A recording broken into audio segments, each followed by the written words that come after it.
오늘 은혜 받고 성취될 하나님의 말씀은 민수기 19장 1절에서 10절 말씀입니다. 민수기 19장 1절에서 10절 말씀.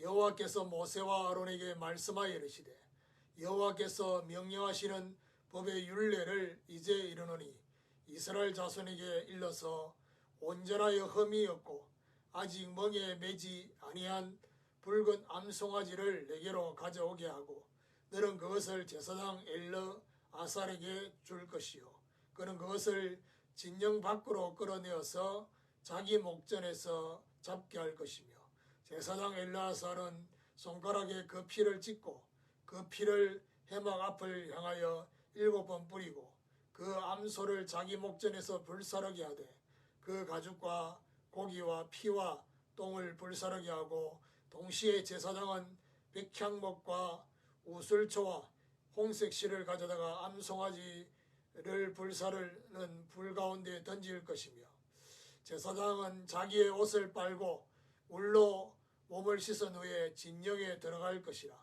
그는 저녁까지 부정하리라. 송아지를 불사른 자도 자기의 옷을 물로 빨고 물로 그 몸을 씻을 것이라. 그도 저녁까지 부정하리라. 이에 정결한 자가 암송아지의 죄를 거두어 진영 밖 정한 곳에 둘지니 이것은 이스라엘 자손 회중을 위하여 간직하였다가 부정을 씻는 물을 위해 간직할지니 그것은 속죄제니라. 암송아지의 죄를 거둔 자도 자기의 옷을 빨 것이며 저녁까지 부정하리라. 이는 이스라엘 자손과 그 중에 거류하는 외인에게 영원한 율례니라. 아멘. 정결케 하는 물 만드심이라는 제목으로 말씀을 전가하기로 합니다. 우리는 지난 주간에 내인을 위한 11조라는 말씀을 받았습니다. 제사장과 함께 회막 봉사에 하나님께서 책임져 주시는 보상이다 라고 말씀을 받았습니다. 내인의 기업인 11조. 일반 이스라엘 백성들이 생각해야 될 11조가 바로 내인을 위한 것이다. 그런데 내인의 11조의 11조는 제사장의 몫이다 라고 말씀을 받았습니다. 하나님 주신 보수로 생활을 하라고 말씀을 받았지요. 회막에서 일한 보수, 정말 하나님의 은혜로 그런 응답을 주시는 것입니다. 자, 오늘 정결케 하는 물을 만드시는 이 내용이 오늘 본문에 나오는데요. 왜 이것이 필요한지를 생각을 해봐야 됩니다. 광야 40년은 그야말로 출애굽한 1세대들의 장례를 치르는 현장이었습니다. 그래서 어느 정도냐, 성경학자들이 말하기를 매일 한 80명에서 100명이 죽었다고 합니다. 이렇게 되어지면 이 시체를 만지고 시체와 함께 있었던 그 집안의 사람들은 전부 다 부정하게 됩니다. 그러니까 이래 되면 이스라엘 전체가 부정하게 되는 그런 결과가 오게 되죠. 그래서 죄의 오염으로 부정하게 된 자를 정결케 하기 위해 하나님이 물을 만드시도록 그렇게 오늘 중요한 아주 작은 그런 속죄제에 대한 의미를 알려주고 있습니다. 그럼 첫 번째로 부정하게 된 경우입니다. 오늘 본문 이후에 11절, 14절, 16절에 보니까 사람의 시체를 만진 자, 그리고 그 장막에 들어가는 자, 또 무덤을 만진 자, 부정한 자라고 했습니다. 그리고 이런 사람들은 나병 환자처럼 1회 동안, 7일 동안 부정하게 된다라고 말하고 있습니다. 7일 동안 격리해야 된다는 거죠. 자, 그래서 하나님께서 4절부터 7절까지 보니까 이 정결케 하는 물을 만드시는 이 부분에 결국 아론이 아닌 그 아들 엘르아살에게 그렇게 하라고 했습니다. 대제사장을 하나님이 이 부분에서 보호를 하시기 위해서 붉은 암송아지 피를 만진 제사장입니다. 제사장도 부정하다니. 그래 오늘 보니까 7절에 뭐라고 말하느냐. 그날 저녁까지 부정하다. 그리고 8절과 11절에 보니까 송아지를 불살은 자, 그리고 죄를 거둔 자, 그 사람도 그날 저녁까지 부정하게 된다. 죄의 결과인 죽음은 결국 오염되어서 부정하게 된 것을 결국 하나님이, 거룩하신 하나님이 구별시켜 주시는 것을 볼 수 있습니다. 두 번째로 붉은 암송아지의 죄입니다. 2절에 보니까 여호와께서 명령하시는 법의 율례를 이제 이르노니 이스라엘 자손에게 일러서 온전하여 흠이 없고 아직 멍에 매지 아니한 붉은 암송아지를 내게로 끌어오게 하고, 흠이 없는 아직 멍에를 매지 아니한 붉은 암송아지, 뭘 상징합니까? 흠 없는 그리스도를 상징하는 것입니다.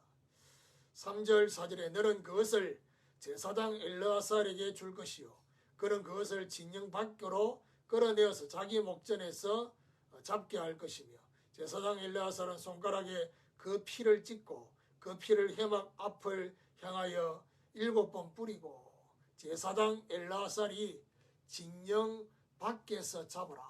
그리고 피를 손가락에 찍어서 회막 앞을 향해 7번 뿌리라 라고 되어 있습니다.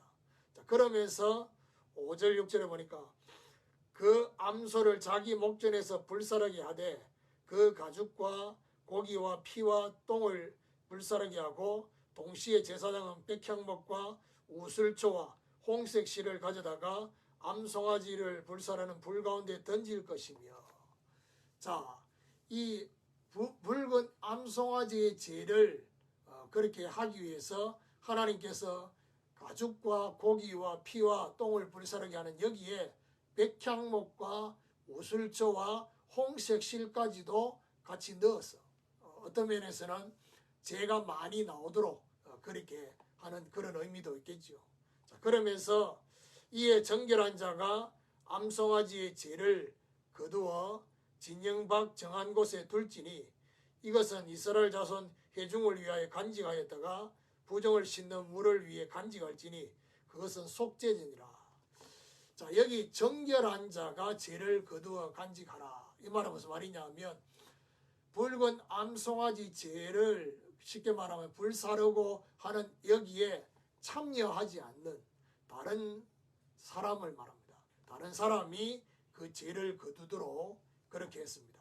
그래서 결국 진영 밖 정한 곳에 10절에 보니까 암송아지를 거둔 자도 자기 옷을 빨 것이며 저녁까지 부정하리라. 이는 이스라엘 자손과 그 중에 거류하는 외인에게 영원한 율례니라. 이스라엘 자손 회중을 위하여 그렇게 영원한 율례로 정하셨다. 부정을 해결하도록 하기 위해서. 자, 그러면서 세 번째로 흐르는 물과 함께 담으라고 말씀하고 있습니다.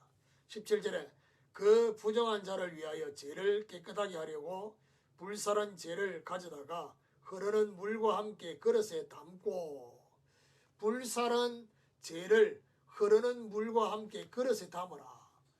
결국 죄를 깨끗하게 하기 위해서 그렇게 물도 합쳐져서 그렇게 하고 있습니다. 12절에 보니까 그는 첫째 날과 일곱째 날에 잿물로 자신을 정결하게 할 것이라. 그래야 하면 정하려니와 셋째 날과 일곱째 날에 자신을 정결하게 하지 않으면 그는 부정하니. 18절 19절에도 첫째 날과 일곱째 날에 뿌리라. 우슬초에 찍어 뿌리라고 그렇게 말씀을 하고 있습니다. 18절 19절에 나와 있죠. 자, 그러면서 18절에 보니까 정결한 자가 우슬초를 가져다가 그 물을 찍어 장막과 그 모든 기구와 거기 있는 사람들에게 뿌리고 또 뼈나 죽임을 당한 자나 시체나 무덤을 만진 자에게 뿌리되, 장막과 모든 기구와 거기 있는 사람, 시체를 만진 사람까지도 부정하다. 그래서 부정한 모든 것에 뿌리라고 되어 있습니다. 자, 그러면서 13절 그리고 20절에 보니까 사람이 부정하고도 자신을 정결하게 하지 아니하면 여호와의 성소를 더럽힘이니 그러므로 회중 가운데서 끊어질 것이라. 그는 정결하게 하는 물로 뿌림을 받지 아니하였은즉 부정하니라. 이 정결케 하는 물을 뿌려야 되는데 뿌리지 않으면 이스라엘에서 끊어진다. 공동체에서 제외되게 된다는 사실을 말씀을 하고 있습니다.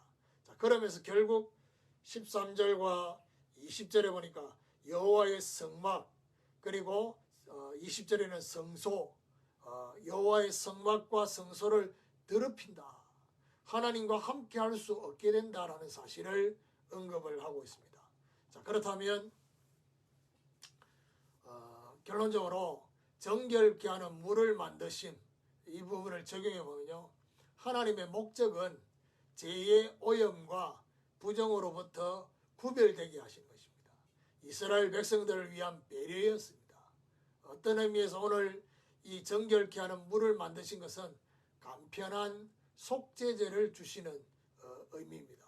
붉은 암송아지 제와 흐르는 물, 속죄와 새로운 생명을 회복하게 하는 의미가 있습니다. 결국 하나님을 만나는 것에 대한 걸림돌을 제거하게 하시는 의미가 있습니다. 하나님의 강조는 뭐지요?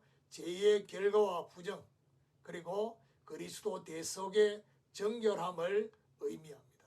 이걸 통해서 결국 거룩하신 하나님과 함께 계속적인 예배와 함께를 누리도록 하기 위한 의미가 그 안에 있습니다. 이런 하나님의 축복이 있게 되기를 예수 그리스도 이름으로 축원합니다.